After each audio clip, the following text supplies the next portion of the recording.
Hello नमस्कार दोस्तों, मैं रवि शर्मा स्वागत करता हूं आप सभी का आज की इस वीडियो में। आज की वीडियो में लेकर आया हूं बीएससी एग्रीकल्चर फोर्थ सेमेस्टर में जो सब्जेक्ट है हमारा एग्रीकल्चर माइक्रोबायोलॉजी का। ठीक है, तो ये जो है एमजेपीआरयू यूनिवर्सिटी में है फोर्थ सेमेस्टर में। ठीक, तो अभी तक आप लोगों ने चैनल को सब्सक्राइब नहीं किया तो सब्सक्राइब कर लीजिए, साथ में बेल आइकन को भी दबा लीजिए, जिससे मैं जो वीडियो डालूं उसकी नोटिफिकेशन आपके पास सबसे पहले पहुंचे। आज की वीडियो में जो है 50 क्वेश्चन लेकर आया हूँ।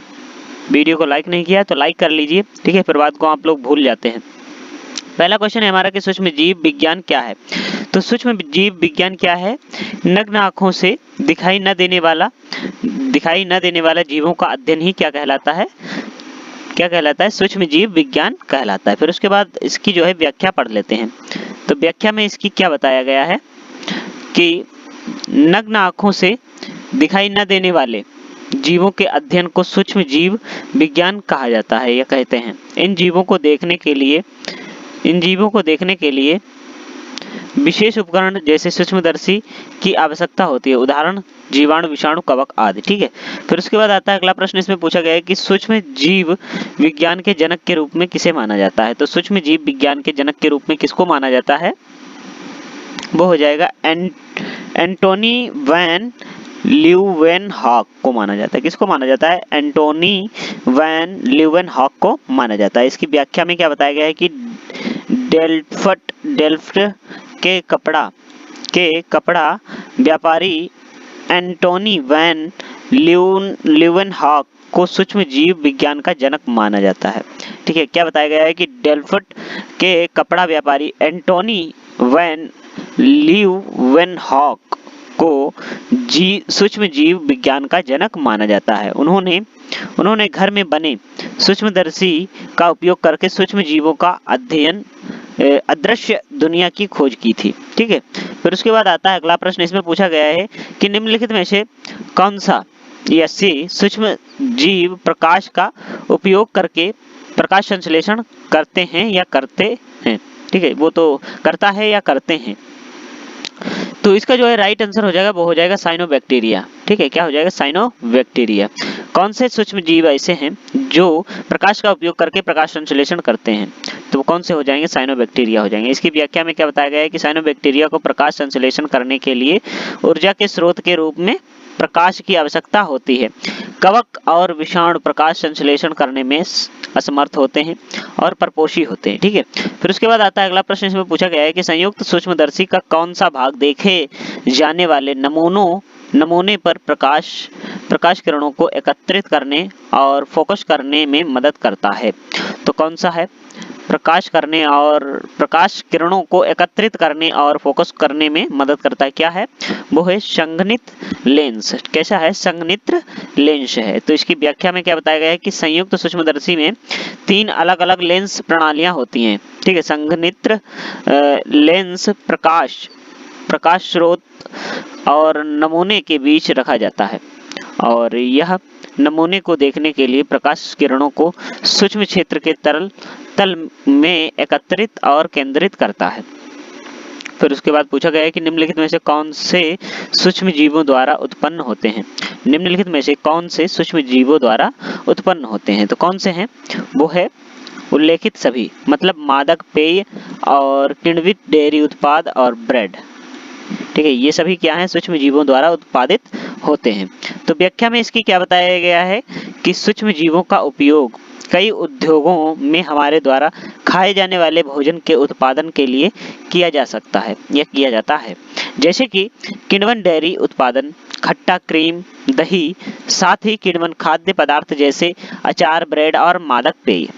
फिर उसके बाद दोस्तों पूछा गया है अगला प्रश्न। इसमें पूछा गया है कि जीवाणु कोशिका का अनुमानित आकार है क्या है। तो इसका जो है अनुमानित आकार कितना है? 0.5 से 1.0 माइक्रोमीटर व्यास। ठीक है, ये इसका राइट आंसर हो जाएगा। फिर इसकी व्याख्या में क्या बताया गया है कि बैक्टीरिया बहुत छोटे होते हैं और ज्यादातर का व्यास लगभग 0.5 से 1 माइक्रोमीटर होता है। ठीक है, अधिकतर जीवाणु जो कोशिका का अनुमानित अधिकतर जो बैक्टीरिया बहुत छोटे होते हैं उनका क्या होता है? अधिकतर क्या होता है कि 0.5 से लेकर के 1 माइक्रोमीटर होता है आकार। ठीक है, व्यास। फिर आगे बताया गया है कि यही कारण है कि इन्हें नंगी आंखों से नहीं देखा जा सकता है और इन्हें सूक्ष्मदर्शी यंत्र से देखा जा सकता है। फिर उसके बाद पूछा गया अगला प्रश्न, इसमें पूछा गया है कि प्रकाश माइक्रोस्कोपी में सबसे बड़ा रिजोल्यूशन के साथ प्राप्त किया जा सकता है। तो क्या प्राप्त किया जा सकता है? वो है उपयोग किए गए दृश्य प्रकाश की सबसे छोटी तरंगदैर्ध्य और अधिकतम संख्यात्मक एपर्चर वाला एक उद्देश्य। ठीक है, तो इसमें क्या बताया गया है स्पष्टीकरण में? संख्यात्मक एपर्चर ANA और रेजोल्यूशन के बीच संबंध है। तो रेजोल्यूशन D इक्वल तरंगदैर्ध्य अपॉन 2NA। इससे प्रकाश अधिकतम रेजोल्यूशन दृश्य प्रकाश की सबसे छोटी तरंगदैर्ध्य और अधिकतम NA के साथ उद्देश्य के साथ प्राप्त किया जाता है। ठीक है, फिर उसके बाद पूछा गया है कि इलेक्ट्रॉनिक माइक्रोस्कोप में निम्नलिखित में से किसका उपयोग किया जाता है? तो किसका उपयोग किया जाता है?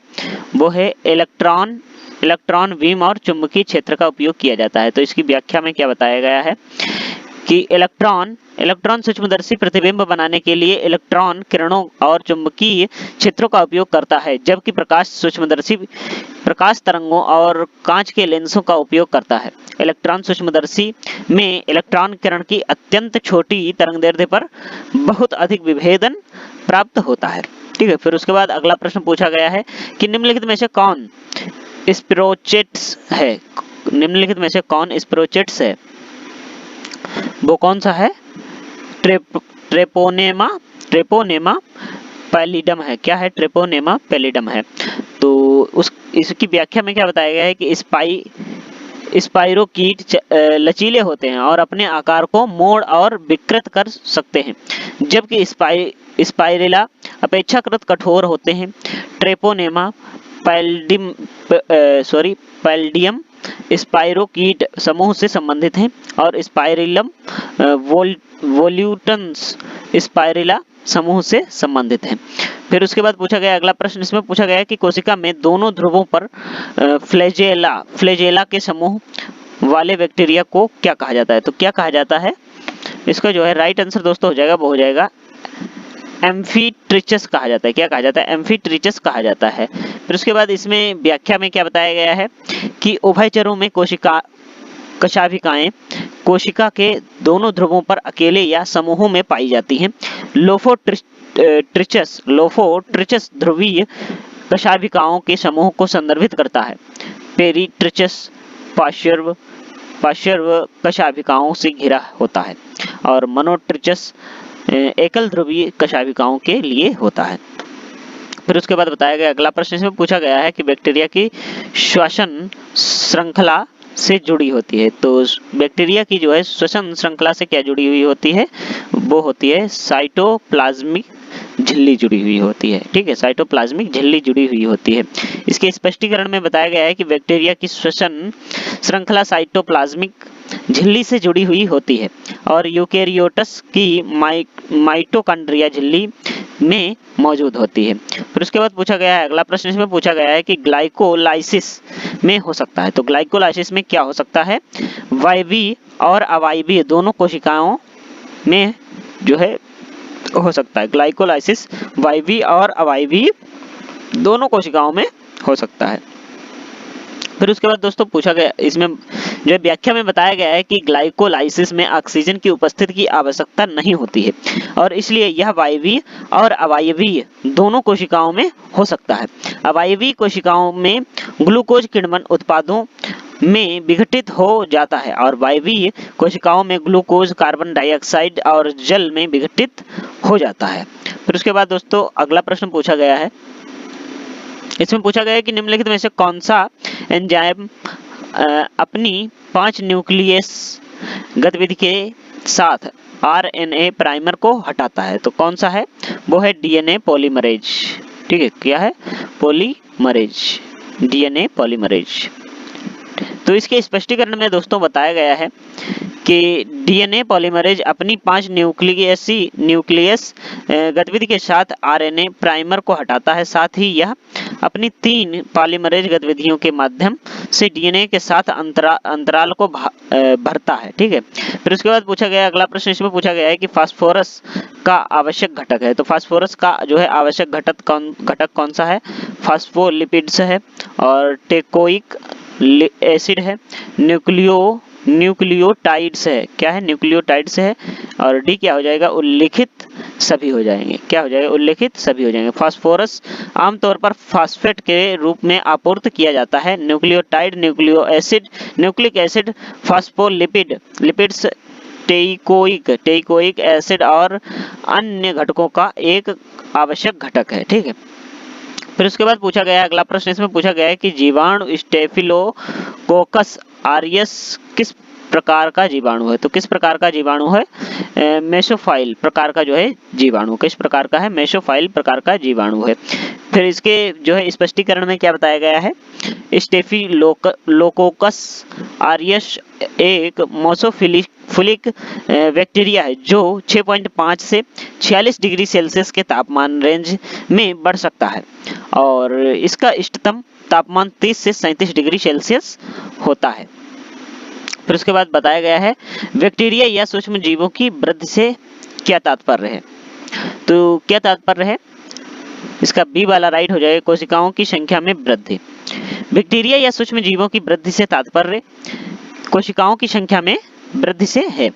तो इसकी व्याख्या में बताया गया है कि वृद्धि मूल कोशिका में मौजूद कोशिकाओं की संख्या से अधिक कोशिकाओं की संख्या में वृद्धि को दर्शाता है या किसी जीव के आकार या द्रव्यमान में वृद्धि को संदर्भित नहीं करता है। ठीक है, फिर उसके बाद पूछा गया अगला प्रश्न, इसमें पूछा गया है कि निम्नलिखित में से किस विधि का उपयोग बैक्टीरिया की संख्या मात्रात्मक रूप से निर्धारित करने के लिए किया जा सकता है? तो इसका जो है राइट आंसर हो जाएगा, वो हो जाएगा पोर प्लेट और स्प्रेड प्लेट। फिर इसके स्पष्टीकरण पर देखते हैं क्या है। स्पष्टीकरण में बताया गया कि तनुकरण की उच्च डिग्री के कारण नमूने में मौजूद बैक्टीरिया की संख्या निर्धारित करने के लिए पोर प्लेट और स्प्रेड प्लेट तकनीक को मात्रात्मक तरीके से किया जा सकता है। फिर उसके बाद दोस्तों पूछा गया है कि निम्नलिखित में से कौन से माइक्रो एरोफिलिक बैक्टीरिया हैं? तो इसमें से जो है कौन से माइक्रो एरोफिलिक बैक्टीरिया हैं? तो इसका जो है राइट आंसर हो जाएगा, वो हो जाएगा बोरेलिया है। क्या है? बोरेलिया है। इसमें बताया गया है कि बोरेलिया स्पाइरोकेटेसी वर्ग से संबंधित बैक्टीरिया का वंश है और माइक्रो एरोफिलिक है। कैसा है? माइक्रो एरोफिलिक है। फिर उसके बाद पूछा गया है अगला प्रश्न, इसमें पूछा गया है कि पेनिसिलिन माइकोप्लाज्मा के अवरोध का कारण बनता है। तो क्या बनता है? ये जो है गलत हो जाएगा। ठीक है, ये गलत है। पेनिसिलिन माइकोप्लाज्मा के अवरोध का कारण नहीं बनता है। ठीक है, फिर इसके स्पष्टीकरण में बताया गया है, क्या बताया गया है कि कोशिका भित्ति की कमी के कारण माइकोप्लाज्मा को पेनिसिलिन के उच्च स्तर से भी बाधित नहीं किया जा सकता है। हालांकि उन्हें एंटीबायोटिक दवाओं द्वारा बाधित किया जा सकता है जो प्रोटीन संश्लेषण को प्रभावित करते हैं, जैसे टेट्रासाइक्लिन या क्लोरेमफेनिकल होता है। फिर उसके बाद दोस्तों अगला प्रश्न पूछा गया है कि कवक की कोशिका भित्ति के संरचनात्मक घटक क्या हैं? तो कवक की जो है कोशिका भित्ति के संरचनात्मक जो है घटक कौन से हैं? वो हैं काइटिन, सेलुलोज या हेमीसेलुलोज होता है। फिर इसके स्पष्टीकरण में क्या बताया गया है कि कवक की कोशिका भित्ति संरचनात्मक घटक काइटिन, सेलुलोज या हेमीसेलुलोज होते हैं, जबकि जीवाणु कोशिका भित्ति ग्लाइकन से बनी होती है। ठीक है, पेप्टिडोग्लाइकन से बनी होती है। फिर उसके बाद पूछा गया है अगला प्रश्न, इसमें पूछा गया है कि क्रिप्टोकोकोसिस किस की बीमारी है? तो क्रिप्टोकोकोसिस जो है किसकी बीमारी है?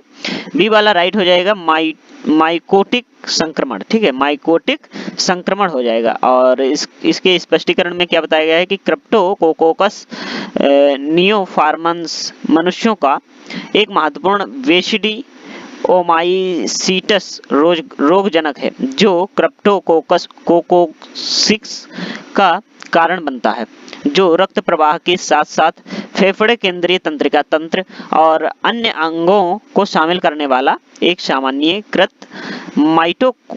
माइकोटिक संक्रमण है। फिर उसके बाद अगले प्रश्न में बताया गया है कि निम्नलिखित में से कौन सा मनुष्य के लिए रोगजनक सवाल है।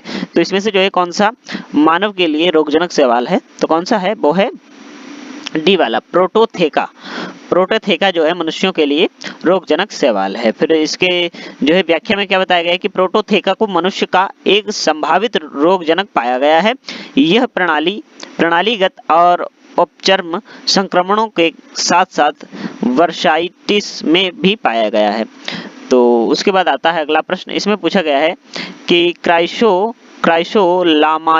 लामाई नारिन क्या का आरक्षित भोजन है, किसका आरक्षित भोजन है। तो किसका जो है आरक्षित भोजन है वो है बी वाला हो जाएगा राइट आंसर,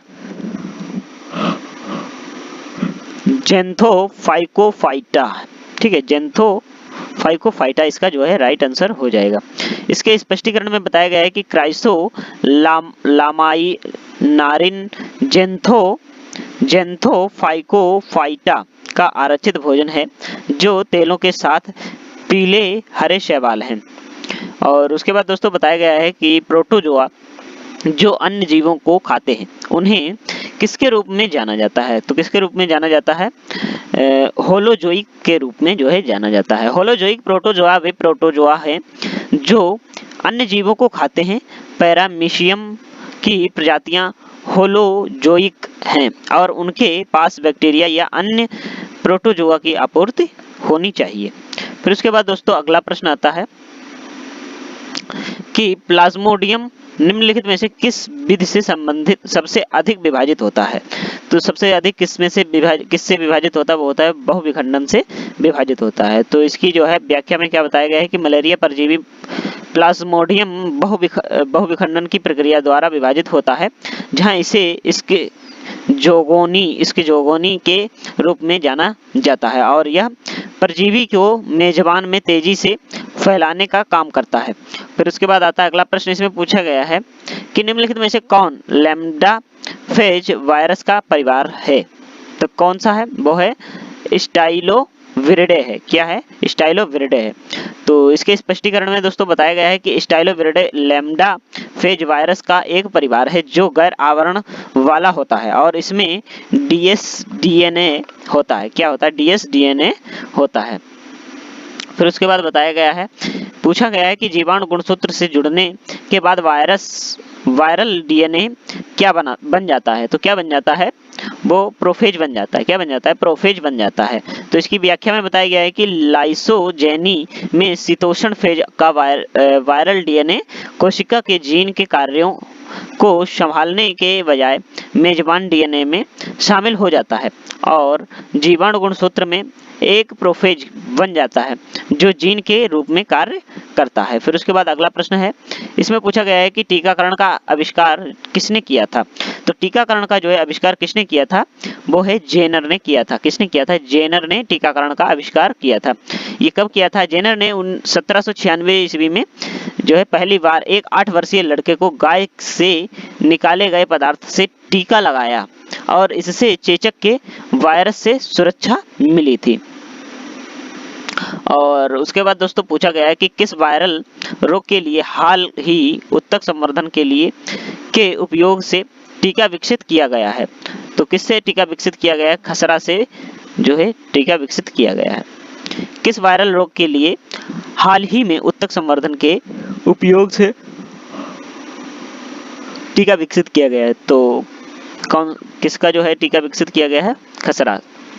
फिर इसमें जो है व्याख्या में क्या बताया गया है कि वायरस रोगों में से जिसके लिए उत्तक संवर्धन के उपयोग के माध्यम से हाल ही में टीके विकसित किए गए हैं उनमें खसरा रुबेला भी शामिल है। क्या, खसरा रुबेला भी शामिल है। फिर उसके बाद आता है अगला प्रश्न। इसमें पूछा गया है कि निम्नलिखित में से कौन डीएनए प्रकृति को सेकता है।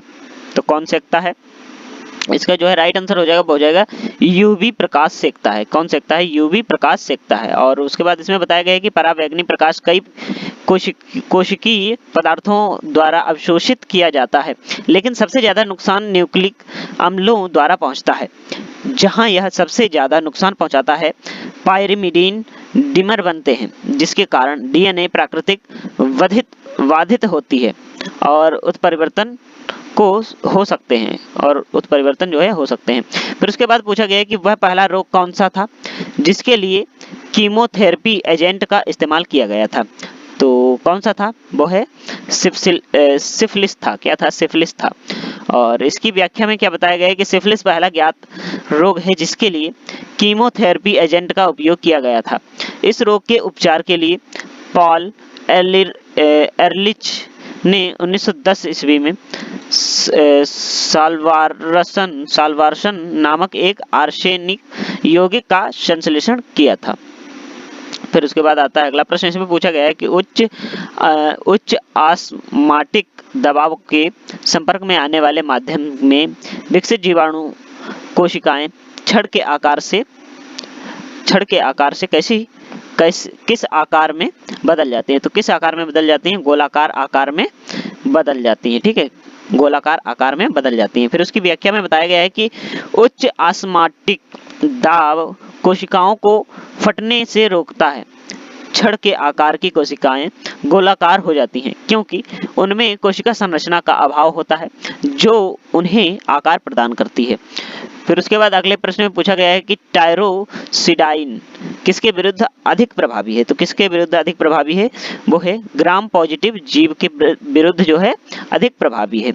तो इसके जो है स्पष्टीकरण में क्या बताया गया है कि टायरोसिडाइन और ग्रामिस्डिन ग्राम पॉजिटिव जीवों के खिलाफ अधिक प्रभावी होते हैं, जबकि पॉलीमिक्सिन ग्राम निगेटिव बैक्टीरिया के खिलाफ विशेष रूप से प्रभावी होते हैं।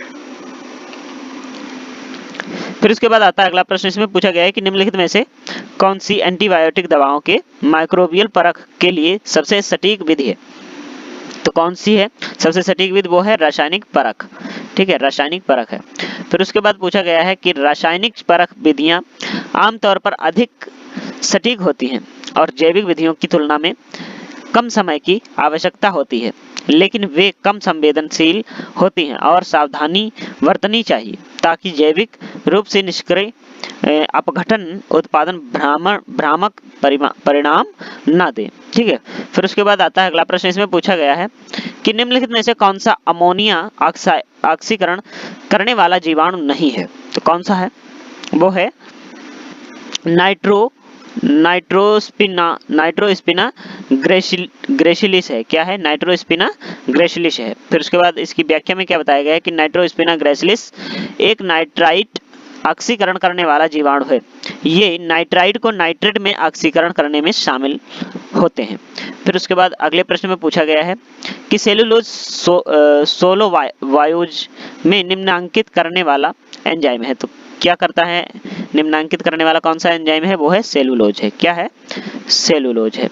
तो इसकी व्याख्या में बताया गया है कि पौधों में सबसे प्रचुर मात्रा में पाया जाने वाला कार्बनिक पदार्थ सेलुलोज है। प्रारंभिक एंजाइमी आक्रमण सेलुलेज द्वारा होता है जो ग्लूकोज की इस लंबी श्रृंखला वाले बहुलक को सेलोवायोज में विभाजित करता है जिसमें 2 ग्लूकोज इकाइयां होती हैं। ठीक है, फिर उसके बाद दोस्तों आता है अगला प्रश्न। इसमें पूछा गया है कि सल्फेट को हाइड्रोजन सल्फाइड में किसके द्वारा अपचयित किया जाता है? तो किसके द्वारा जो है हाइड्रोजन सल्फाइड में किसके द्वारा अपचयित किया जाता है सल्फेट को? तो इसका जो है राइट आंसर होगा वो होगा डेस्लफोटोमैकुलम हो जाएगा। डेस्लफोटोमैकुलम प्रजाति हो जाएगी। इसकी व्याख्या में बताया गया है कि सल्फेटस को मिट्टी के सूक्ष्म जीवों जैसे डेस्लफोटोमैकुलम प्रजाति द्वारा हाइड्रोजन सल्फाइड में अपचयित किया जाता है। जैसे कैल्शियम सल्फेट हमें हाइड्रोजन सल्फाइड और कैल्शियम हाइड्रोक्साइड देता है। फिर उसके बाद आता है अगला प्रश्न। इसमें पूछा गया है कि झीलों और नदियों के सूक्ष्म जीव नमक सांद्रता पर बढ़ सकते हैं। तो कैसे बढ़ सकते हैं? इसका जो है 1% से कम नमक सांद्रता पर बढ़ सकते हैं। सॉरी, वो नमक है, नामक नहीं। ठीक है, झीलों और नदियों के सूक्ष्म जीव 1% से कम नमक सांद्रता पर बढ़ सकते हैं। फिर उसके बाद आता है स्पष्टीकरण। इसमें बताया गया है कि झीलों और नदियों के सूक्ष्मजीव नमक के प्रति संवेदनशील होते हैं और 1% से अधिक नमक सांद्रता पर नहीं बढ़ते हैं, जबकि समुद्री सूक्ष्मजीव हेलोफिलिक होते हैं। ठीक है। फिर उसके बाद अगले प्रश्न में पूछा गया है कि पोषण की दृष्टि से गरीब नदी के मुहाने के क्षेत्रों में निम्नलिखित में से किस जीव के पाए जाने की अधिक संभावना होती है। तो किस जीव की पाए जाने की जो है अधिक संभावना होती है वो है उपांग बैक्टीरिया। ठीक है, कौन से हैं? उपांग बैक्टीरिया हैं।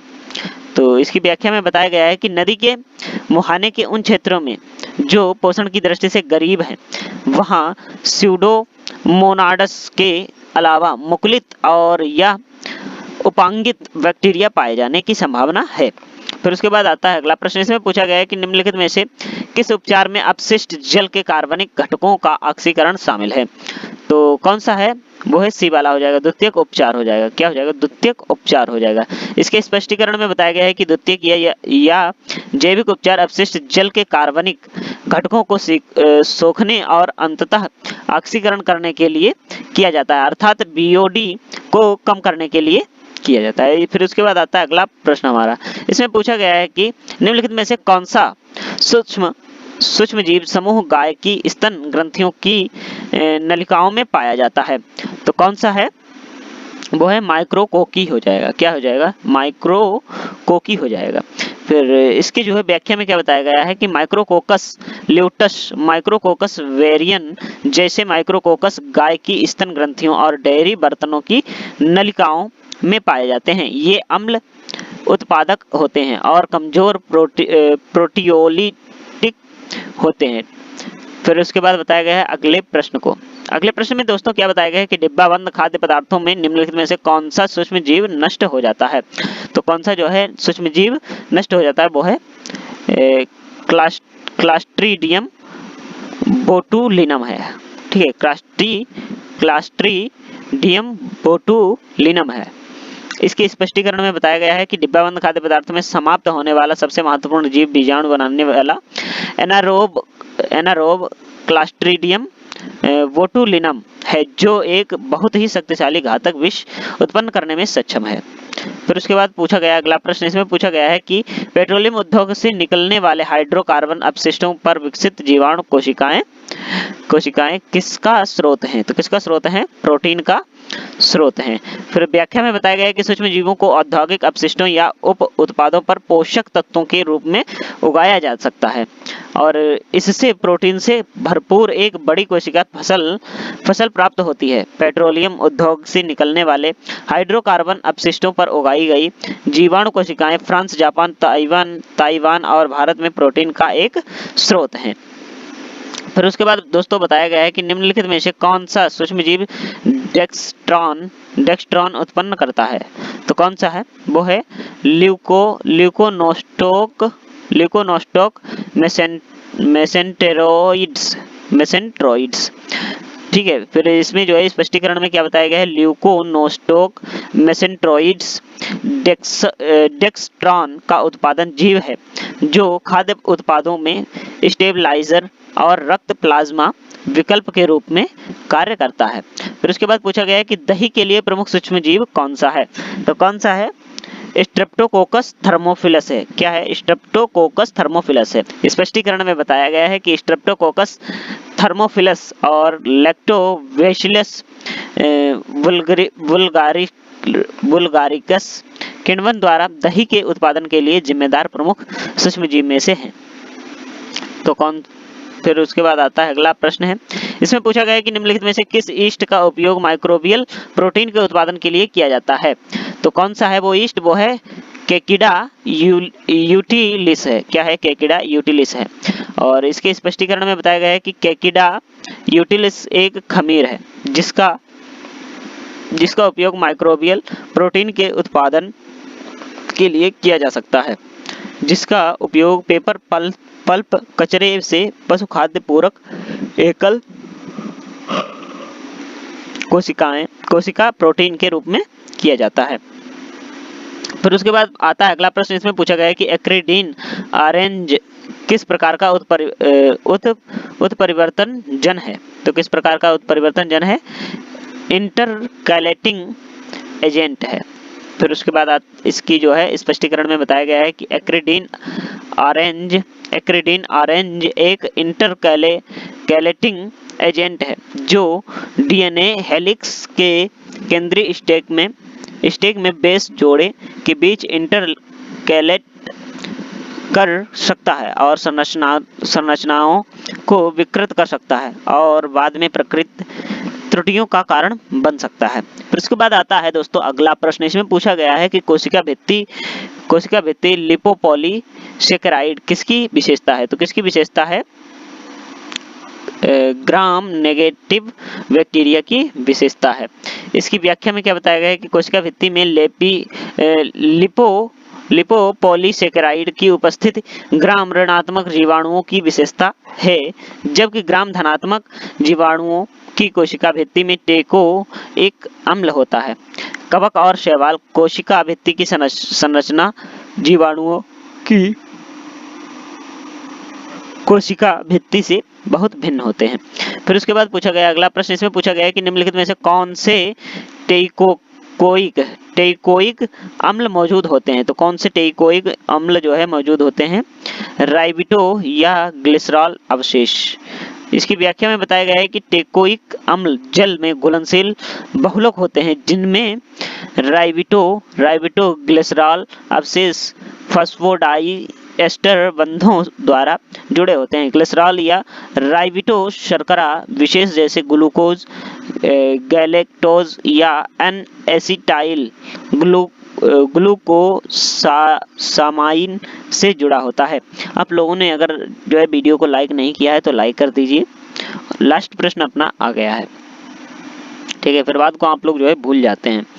तो इस प्रश्न में दोस्तों पूछा गया है कि निम्नलिखित में से कौन सा साइटोप्लाज्मिक झिल्ली के लिए सही है? तो कौन सा जो है साइटोप्लाज्मिक झिल्ली के लिए सही है वो है हाइड्रोफोबिक अवरोध और प्रोटॉन मोटिव वल्व की उत्पत्ति का स्थान, ठीक है। फिर इसकी कोशिका में इसकी व्याख्या में बताया गया है कि कोशिका द्रव्यी झिल्ली अधिकांश जल घुलनशील अणुओं के प्रवेश के लिए एक जल विरोधी अवरोध है।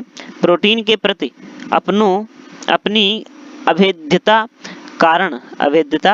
कारण कोशिका द्रव्यी झिल्ली प्रोटीन प्रेरक बल के निर्माण का स्थल है। तो आप लोगों को ये वीडियो कैसा लगा है कमेंट बॉक्स में जरूर बताइए, और आपने ये वीडियो पूरा देखा उसके लिए बहुत बहुत धन्यवाद आपका, ठीक है।